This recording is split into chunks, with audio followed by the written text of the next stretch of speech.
Hello and welcome to Season 4, Episode 23 of Logicast, the AWS News podcast brought to you by Logicata. I'm Carl Robinson, CEO and co-founder of Logicata, and I'm joined, as you may have come to expect today, by lead cloud engineer John Goodall. How are you doing today, John? That intro was spot on. That was very good. Off the cuff as well. It's completely off the cuff. I didn't know. I had something in my mind about national conference speaker, because you haven't quite made international conference speaker yet, but that obviously didn't trip off the tongue as quickly as the other thing did. I mean, we're a bit spoilt for choice in the UK or England, I suppose, if you want to be really pedantic, because we've got the summit, we've got 20-something user groups in UK and Ireland, and most of them are in mainland England. But I think at least 10 or 15 of them are kind of mainland England. And then we've got a couple of community things. So we're quite spoilt for choice. But I think you're over-egging it, because I've spoken to... Yeah, I know, but you're under-egging it. Yeah, I'm the sales guy. I have to over-egg these things. And I think, if you go and do one in Cardiff, then we can class you as an international conference speaker, because that's in Wales. Or maybe one of the Scottish ones. If you do one of a Welsh or a Scottish one, then we'll class you as an international conference speaker. I'll tell you what, I'll apply next year for Serverless Days Belfast. There you go. Absolutely. Well, that is international, because that will involve a boat or a plane, whereas the others are joined by land. Anyway, we're not here to waffle on about your burgeoning speaking career. We are here to talk AWS news, and we do have a very special guest joining us today, cloud security consultant Deep Shankar Yadav. How are you doing today, Deep? Hey, thanks, Carl. I'm doing good. Happy to be on the podcast and talk about AWS, what has happened in AWS in last week. Great to have you. So you describe yourself as a cloud security practitioner. Tell us a little bit more about what that means from your kind of day-to-day life. Yes, so I work for an MNC called EC2 Technologies. They are a company based in India, and we primarily deal in everything security. And I lead the cloud security engineering team over there. So my day starts actually with somebody telling me, "Hey, this is not working in our cloud," or we implemented the security control and this has backfired to us. And then it goes around helping people figuring out how to build a secure infrastructure over cloud. Most people have a lot of regulatory compliances to follow. So that's what I do. I lead overall team. So I started as a digital forensics guy. I used to work with law enforcement, doing forensics for them, helping them out. And then for some time, I moved to offensive security. And then after spending some time in offensive security, I realized, hey, defensive is a better place to be. I need to know everything for being a defensive security guy. So last 5 years, I have been in the security engineering, cloud security, and that's all. And that's where I've been working almost all the big names in this part of the world, helping them out with getting a gist of how to build a secure cloud platform or how to have a secure cloud. Sounds like you've been around the industry a bit, Deep, picked up some great experience there. But I'm just a little bit curious, John, on the defense-offense side of things.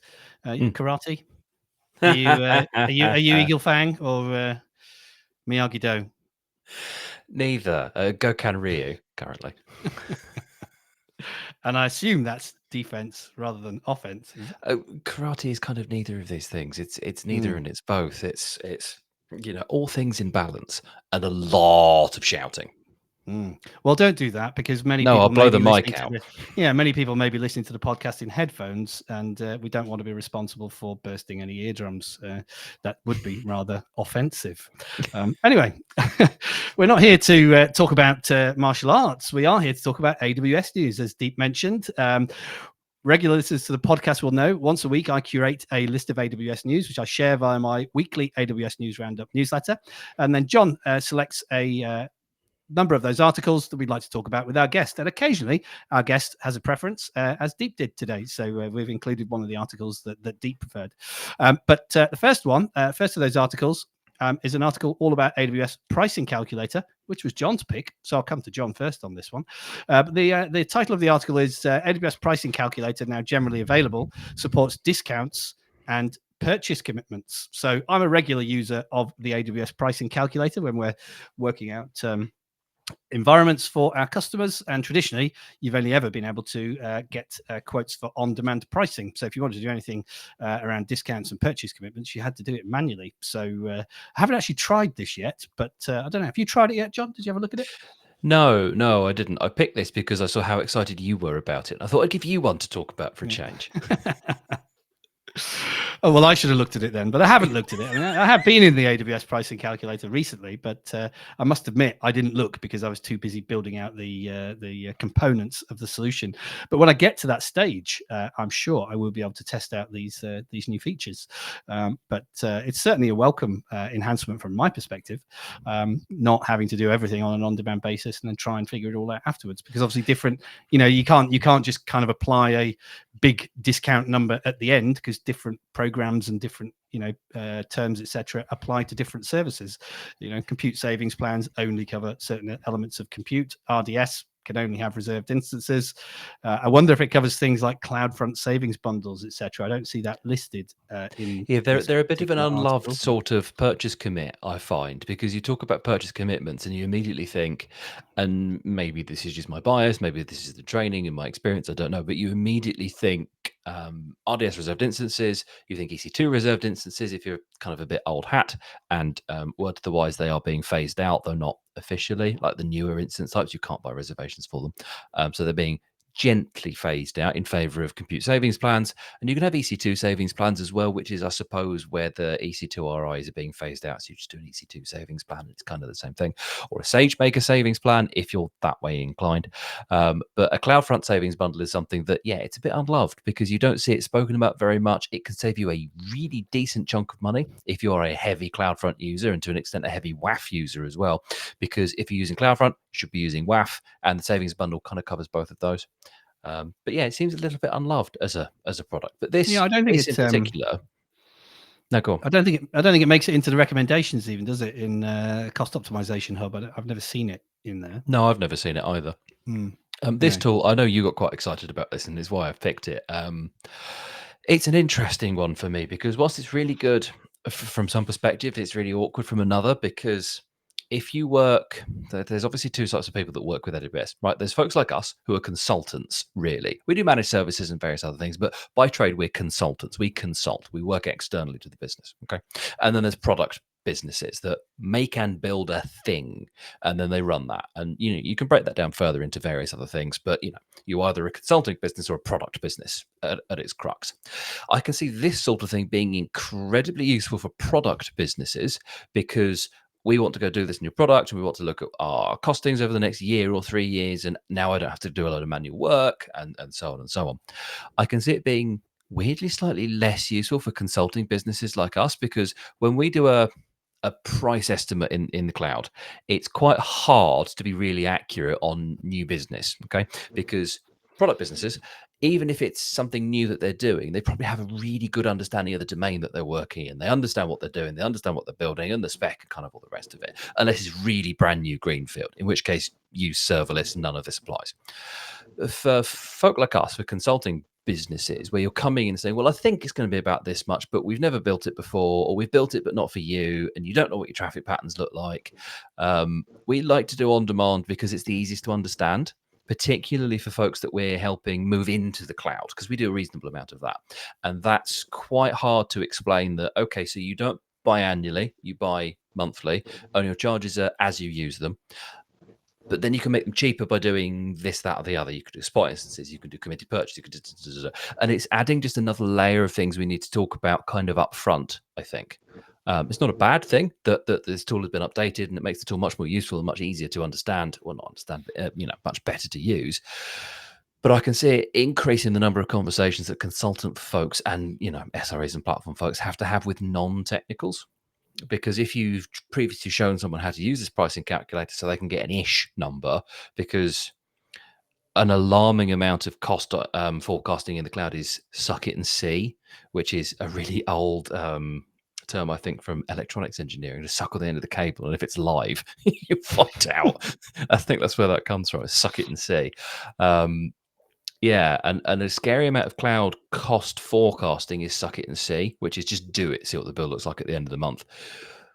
And I don't see that this is going to make that problem any better. I see adding more variables into the tool is double-edged, because it's really good that you can do it. You don't have to sit there and do it manually.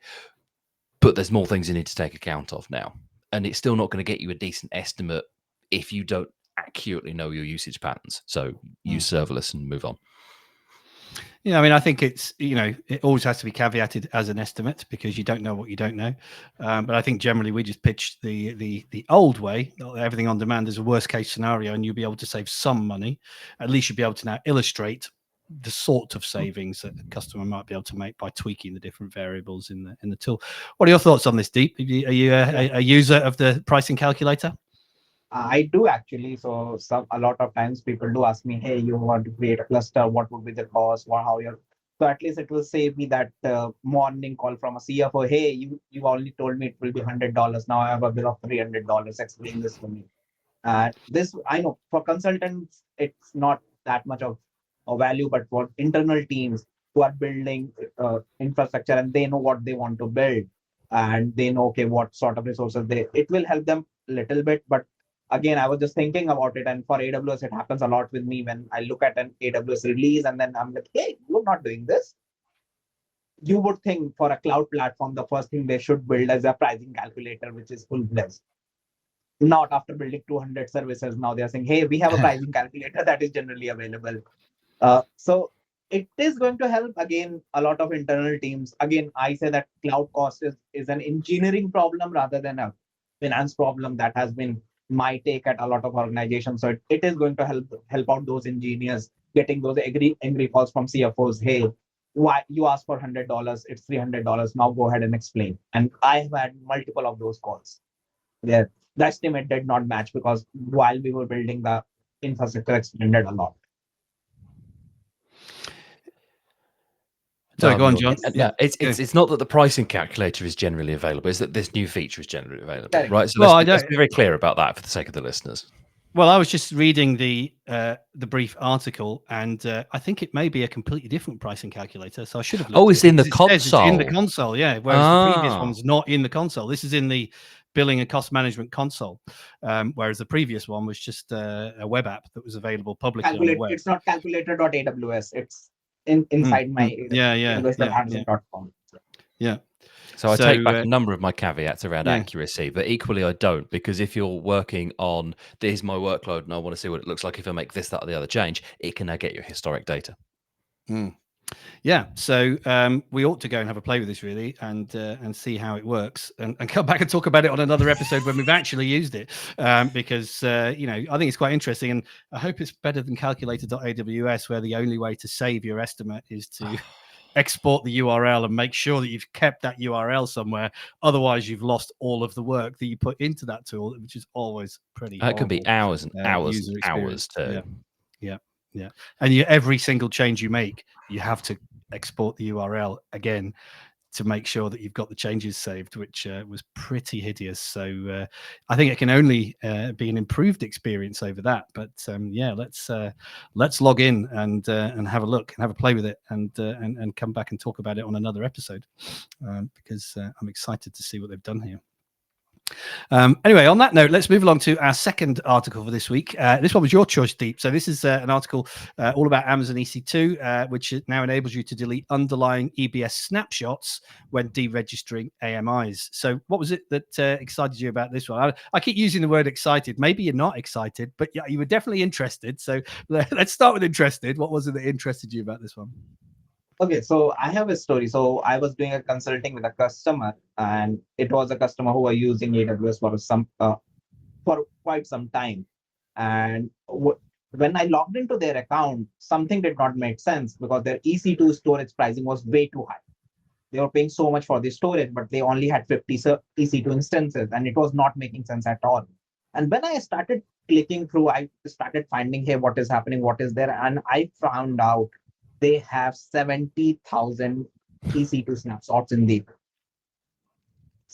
And I was like, okay, why you have 50 servers and 70,000 EC2 snapshots in the system? And then I started looking through, and then I found out they have a Lambda function that takes a snapshot every hour of every instance.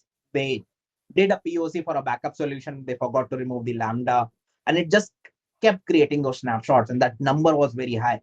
And they had no idea. They were paying the bill because the bill payment team was separate. They had the that EDP agreement in place. So they had no idea, okay, why this is happening. And that's where And then I found out, okay, why this happened. They were creating golden images. They were creating these servers who were part of auto scaling groups. All those snapshots were just getting dumped over there. And when I read this, I realized, okay, this is the customer. This is the person who will be very happy today, because this is Amazon's Marie Kondo event, where if a snapshot does not brings you joy, just delete the MI and everything is gone. So this is and that's where I got excited. Hey, finally, I will not see. And I have seen this so many times where I log into an account, especially with the enterprise customers where they want to keep backup, resiliency, and all those things are very pertinent, that they will have so many snapshots, more than the number of servers they have. And this is actually going to solve this very big problem, because I have seen a lot of customers or a lot of enterprise customers using golden images in cloud itself, where they all install all the agents and hardening done on the image, and they keep updating new MIs, and old MIs are still there, and their snapshots are still there. Or sometimes they delete the AMI, but the snapshot exists, and that is going to solve, and that is going to clean up a lot of things. So when a consultant like me logs into an account and looks into, okay, which backup I need to restore, I can easily find out which snapshot I need to look into, even when I have to do forensics. And that's where I was very excited. Hey, finally, I will have a clean AWS account rather than clicking through 100 pages to find out where exactly am I. Well, I'm glad you confirmed that you were indeed excited by this announcement. So I didn't overstate it. Yes. John, are you equally as excited? Okay. So this is good, right? There's nothing bad about this. I don't think it's a complete golden bullet, silver bullet, whatever it is, solve this problem though. Okay. Because whilst it's great, what they've actually done is they've chained the two API calls together for you. It's not automatically going to happen. Okay. So currently, as up until the 5th of June, when you deleted an AMI, you deregistered it. You don't delete it, you deregister it, but it's the same thing. AWS would sort of forget that it exists. Yeah. But the EBS underlying it would still hang around, or the snapshot would still hang around. I assume there's reasons for that because they sit in slightly different bits of the console, or they sit in slightly different bits of how the service is hung together. I don't know. But you could always go and recreate that AMI from the snapshot, which is really handy, because if you didn't mean to deregister it, you go, and go and make it again, and then you've got it again. And that's fine. It's kind of solved the problem. That's gotten me out of trouble once or twice. What they've done now, though, is you have an option when you're doing the deregistration. In the console, you now have a little checkbox. On the CLI, you have effectively, it's the same as a checkbox, but it's a CLI option. You have a CLI flag for deleting the associated snapshots. So if you don't deliberately call it, you're still going to have the snapshots hanging around after you deregister the AMI. Okay. So it's not every single time you dereg an AMI, bye go snapshots. You still have to make the conscious decision to go and do that. So anybody that's deregistering AMIs and has an existing process to go and sweep up EBS snapshots, you actually don't need to do anything. It's not going to break, right? Because your current process is not going to be deregistering them in the first step. It's going to go deregister them in the second one. You might save a few pence here and there if you're doing it a lot, because you can reduce the number of API calls you're making, but I wouldn't worry overtly. If you're building a new process and you know that you're going to just get rid of them after the fact, then yeah, go in and make sure that you've got that extra flag on. Time will tell when things like Terraform providers and what have you get updated, because you can kind of create AMIs in lots of different ways, and when those sorts of things get updated. So time will tell. But we absolutely go and need to, it's something that we're going to look at, I think, with a number of our customers that do AMIs and things, because whilst, as Deep quite rightly says, if you're doing lots of backups and you hang on to them for a very long time, the number of snapshots that you're hanging on to that exceed your sort of AWS backup or your lifecycle management policies, or your, what is it? It is lifecycle management. It's instance lifecycle management, whatever it is. It's probably going to pale in comparison unless you're regularly rebuilding your golden images. But it's certainly something that we need to look at with a number of our customers, because this is so easy to get wrong. It's really easy to catch yourself out on. Cool. Exactly. And that's why I was excited. I know. So that workflow is still there, but a lot of people, hey, deregister the MI and then forget about the snapshot, because again, unless you have thought this through, you will always forget. Now, okay, there is an option. I just need to enable a flag. So helps a lot. You don't, the UX, so okay, for AWS, using a UX experience is not a good term, but again, improves my UX experience for this thing. It's a little bit better. It's also worth noting as well for the concerned, if you do put the flag on and you do register an AMI and you say delete the snapshots, if you happen to have more than one AMI associated with that snapshot, it won't delete the snapshot. Okay. So it's only if the snapshot then becomes orphaned, for lack of a better term. So as I say, what they've done is they've added, by adding this flag, they've chained the two commands together effectively. Such an unusual term, orphaned, isn't it? It makes you feel sad for those snapshots. It does a bit. It does. You no longer have a parent. Yeah. Anyway, on that note, let's move along to our third article for this week. And this is an article on the AWS Public Sector blog, all about detecting and investigating Amazon EC2 malware with Amazon Guard Duty and Amazon Detective. So I'm going to come to you first again on this one, Deep, because I know that security is your area. I'm interested to hear your thoughts on this one.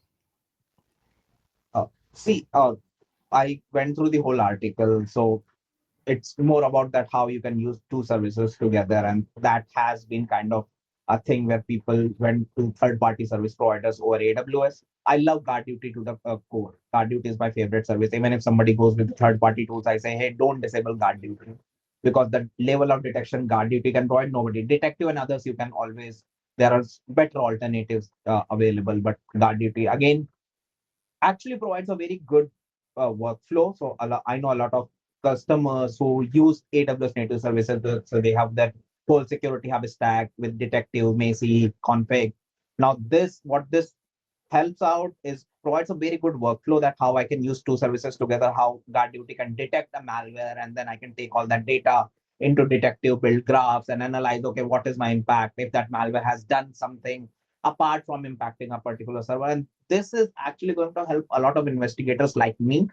When these services are enabled, Guard Duty has detected something, and I need to just go ahead and do a query search and to find out what is the actual impact, what has happened, what network communications has happened, what exactly this particular malware has done in the environment. And this is actually going to help a lot in my day-to-day operations and doing these investigations. And for every cloud security consultant who also does IR, this is a very helpful thing. But again, people need to enable this in advance. If you don't have it enabled and after the malware you do it, there's no point. You have to enable it in advance so that the data is already there. John, I know we're managing this for a number of clients. What are your thoughts? It's not really new. It's just I guess it's a use case for these services. So it's a good use case for sure. We spoke a few weeks ago about the other malware, Guard Duty malware for S3, right? And I have the same problems with this as I do for that. This is a really good article. It's a really good post. Go read it, because it does show you how you can hang things together, and you get a finding in Guard Duty, and you can use Detective to investigate further and pull in findings from other areas or whatever it is Detective calls them. I should know that. It's on the various exams, but I can never remember, and it doesn't seem to come up. I can never remember.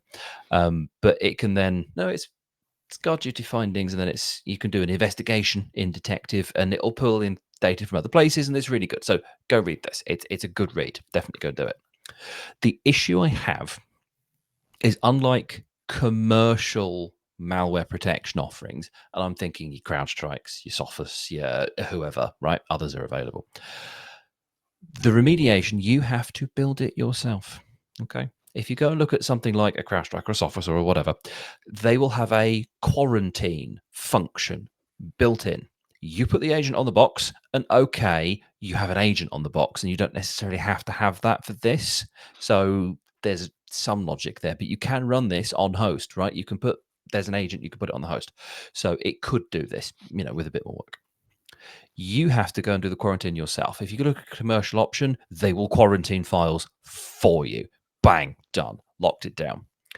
The other issue you've got is something like EC2, EBS.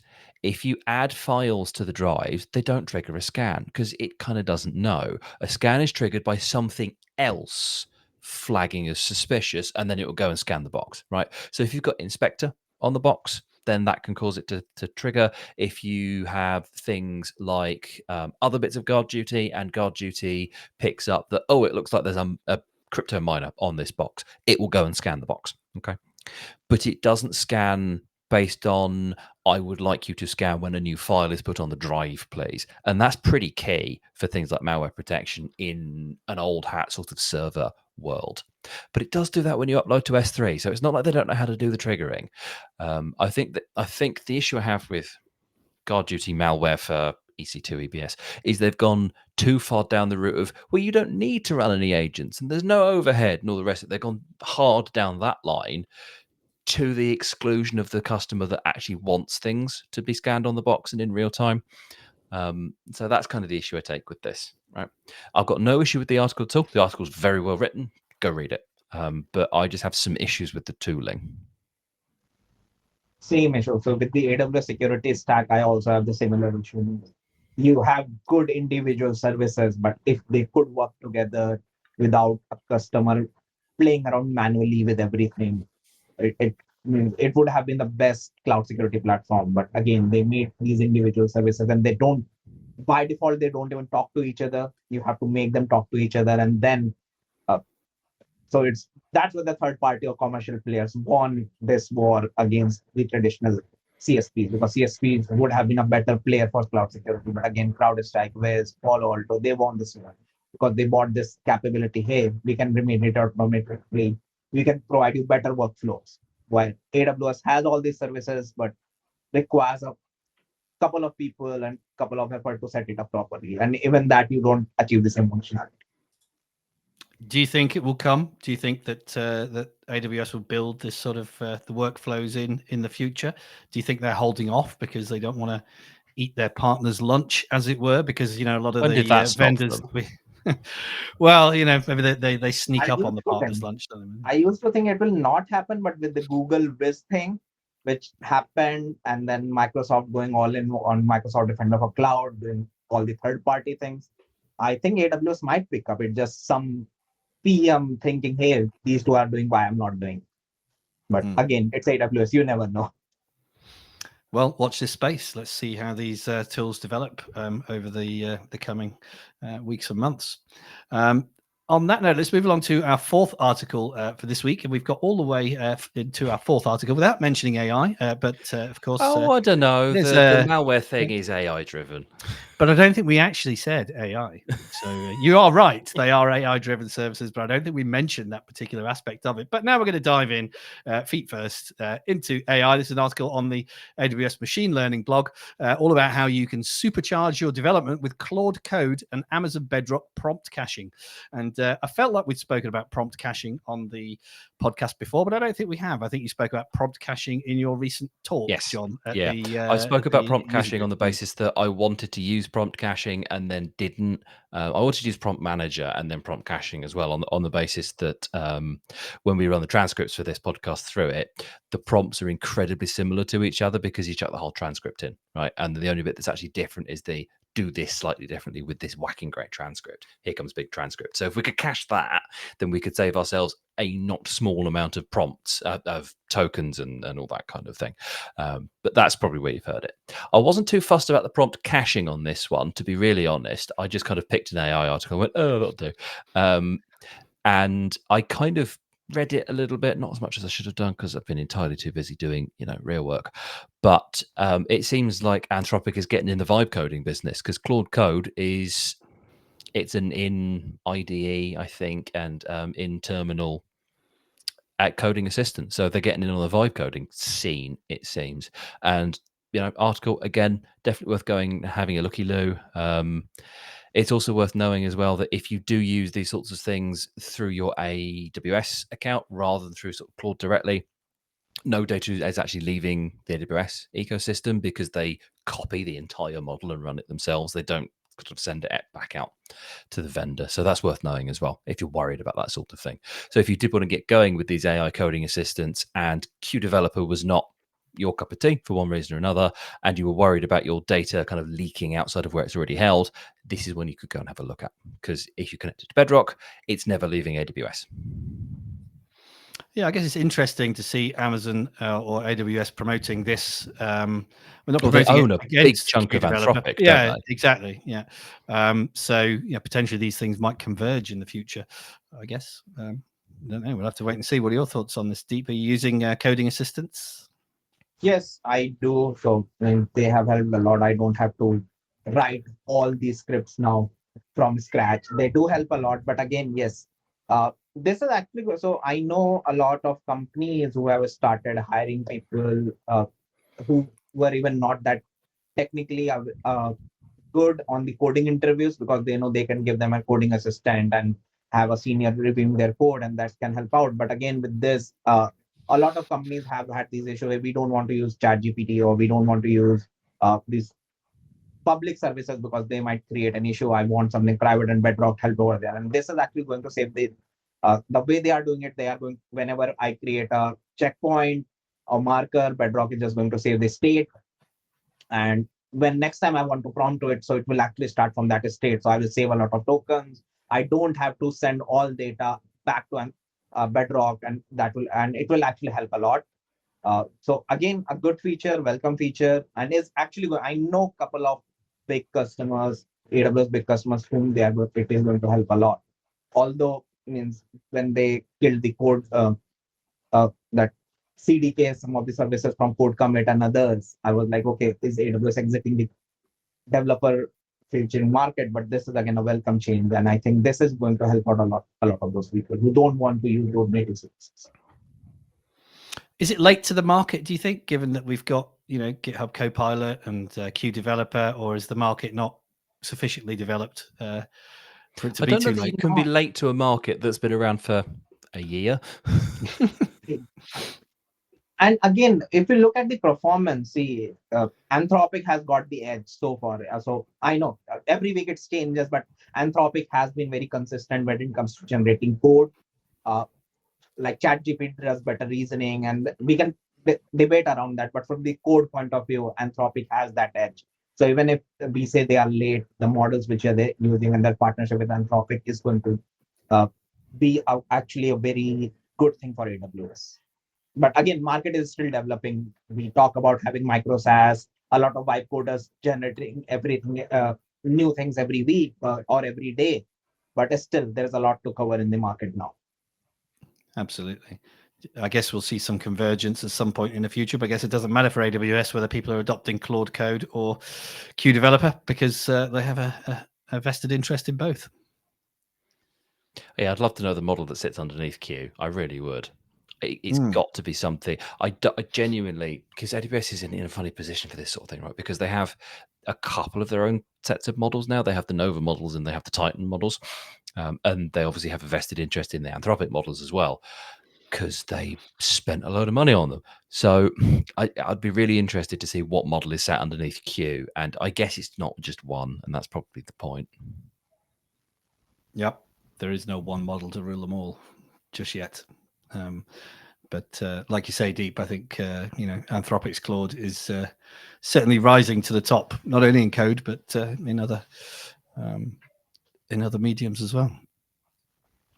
Okay, on that note, let's move along to our final article for this week, which is all about the new AWS Sovereign Cloud that is going to be launched in Europe this year. So data sovereignty, given what's going on in the world's political climate, is becoming more and more of a hot topic.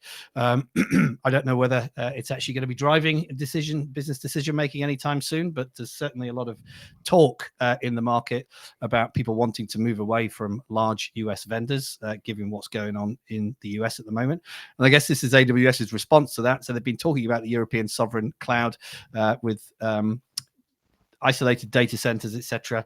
I think in Germany initially is where it's going to be launched. But this particular article is all about the actual kind of structure and governance around that. So the separate entity that's going to be set up in Europe to run the sovereign cloud, which would be a completely separate organization from Amazon Inc. and AWS.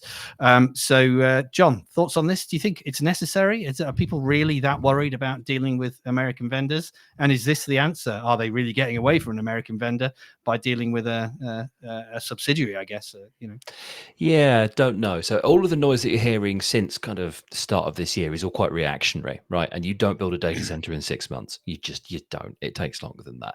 And AWS have been working on. So there's a GovCloud in the US, which sits outside of the commercial entity, and there's reasons for that as well, certainly for government entities in the States. As I understand it, at various points, this sort of thing, sovereign cloud or government cloud or whatever it happens to be called at the time, for non-US regions has been mooted as well. But the GovCloud sovereign clouds have always been something of a poor cousin of the commercial entities, to the extent that, as I understand it, AWS's official position on US GovCloud is don't use it unless you have to. And I think, as far as I understand it, that's their official position. Don't quote me on that because I don't know, but that's kind of my understanding. I don't know that there's this. I mean, I'm not seeing it, but I'm not playing at the enterprise space. I don't know that there's this big get out of the US now any more than there was a few years ago, because there's been these big kind of competition markets and various antitrust lawsuits and so on and so on and so on, where people that aren't based in the US are concerned about hosting their data in the US. We saw this not with the cloud per se, but when Facebook or Meta or whoever they are bought WhatsApp, and it was and then everything was fine, and then they decided to colo WhatsApp on Facebook Messenger servers, I think is what happened, and everyone went and Signal got a really big uptick in users, and then it was discovered that due to the GDPR they couldn't do that in the EU anyway, and everybody calmed down again. I think this is just kind of more of that anti-big corpo, anti-America hype that comes around every so often, and the whole political climate thing. I'm not going to go there, but I think that's just poor timing. I think it's a PR media spin cycle to just kind of drive the point home a bit more, if that makes sense. I don't think the sovereign cloud is a reaction to the change in the US administration, because US administrations last for 4 to 8 years, and businesses have a habit, particularly ones that build data centers, thinking longer terms than that. So this has been going on for a while, and it's just the media doing what the media does, I think. What are your thoughts, Deep? Is there a concern in India about what's going on in the global economy? It has been, but yeah, the demand of having a sovereign cloud is something I have seen. So in Middle East, I have seen that they don't want to host anything outside. There has been and they're investing a lot on having private clouds now, where they're telling cloud players, hey, you come to our country, you set up private data center and everything. And I think this will become a reference point for them that, hey, you created for you EU. Why don't you create for us? And in India also, we have had this. So especially with the institutes which have a regulatory body on top of them, we do have a very kind of a very defined and strict data localization rules now, where there has been a demand that nothing should go out of country. Now, mostly people host it inside the country, and then we say, hey, we are not taking any PII or high risk data to the other region, so we should be good. But again, as there will be more compliances coming from every country, I think that we might see some more examples of having sovereign clouds, maybe in Middle East, not in India or Southeast Asia, but in Middle East, because that's again a very big market for cloud, and they have been very adamant, will not host anything outside. Everything has to be inside our premises. So, but again, yes, there are issues sending data to US, even sending data to other countries, because that itch everybody has, that, okay, my data is stored over there, and then it's not in my geofence that I can control. So data is out, and now I don't know what other country is going to do with that. So, like, I guess a lot of people say that US East 1 is near to CIA. So, well, because it's in North Virginia and they're in Langley. Yeah, exactly. Okay, sure, whatever. Yeah, it's an It's interesting a conspiracy theory. one. If you go on Reddit, it's a very big conspiracy theory that, hey, CIA might have some internal connects to AWS data center. Okay, and they do or they don't, but you're not going to prevent that. And yeah, like, whatever. It's an interesting one. Reading through the article, it's very interesting because they talk about it all being entirely segregated from the US, which is interesting. Sure, it's definitely interesting. And if you'd ask me, Here's the rub. If you'd asked me 5 years ago what I thought about data sovereignty, I'd have said it's a complete nonsense unless you live in somewhere like Russia, where they had laws back then about it, right? And it was a requirement. And now everybody seems to care. So I was wrong, and I hold my hands up to that, to say that it's actually a thing that people care about. But I don't buy it for the majority of people, right? I just don't. And talking of buying it, I guess it's going to be interesting to see if it is more expensive, and will that put people off? I absolutely must have data sovereignty. Oh, it costs twice as much. Oh, I'll write a policy to exclude the requirement for that. So it'll be interesting to see, whether it is, adopted. Because that was a lot of the thing about the GDPR, particularly in the UK kind of implementation of it. Because I'm dull and I've read it. It talks about PII can't leave the UK. Actually, it can, but the country it resides in has to have the same data protection laws, or better. So this is where I don't, the data sovereignty thing, it just doesn't wash with me. It just doesn't. Well, let's see. It's coming. It's coming this year, as I understand it. So let's see. Still won't be able to store the data centers, though. No, you won't be allowed in. No, you won't be allowed to know exactly where they are. But I'm sure somebody will put a website up trying to claim they know where they are. But anyway, we shall see. Let's watch this space. Strava data or something. Yeah. Now watch this space for the developments on the European sovereign cloud. That does bring us neatly to the end of our time for season 4, episode 23 of Logicast.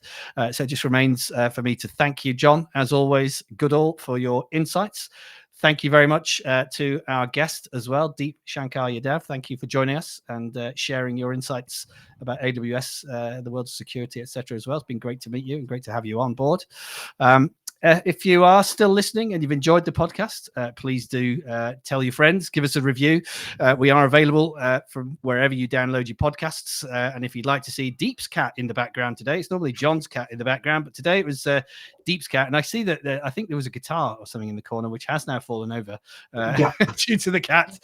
So if you want to see that going on in the background while we're talking about AWS news, check out our YouTube channel where you can see all previous episodes of Logicast, and please do subscribe to that YouTube channel for regular updates. So thank you very much for listening and watching.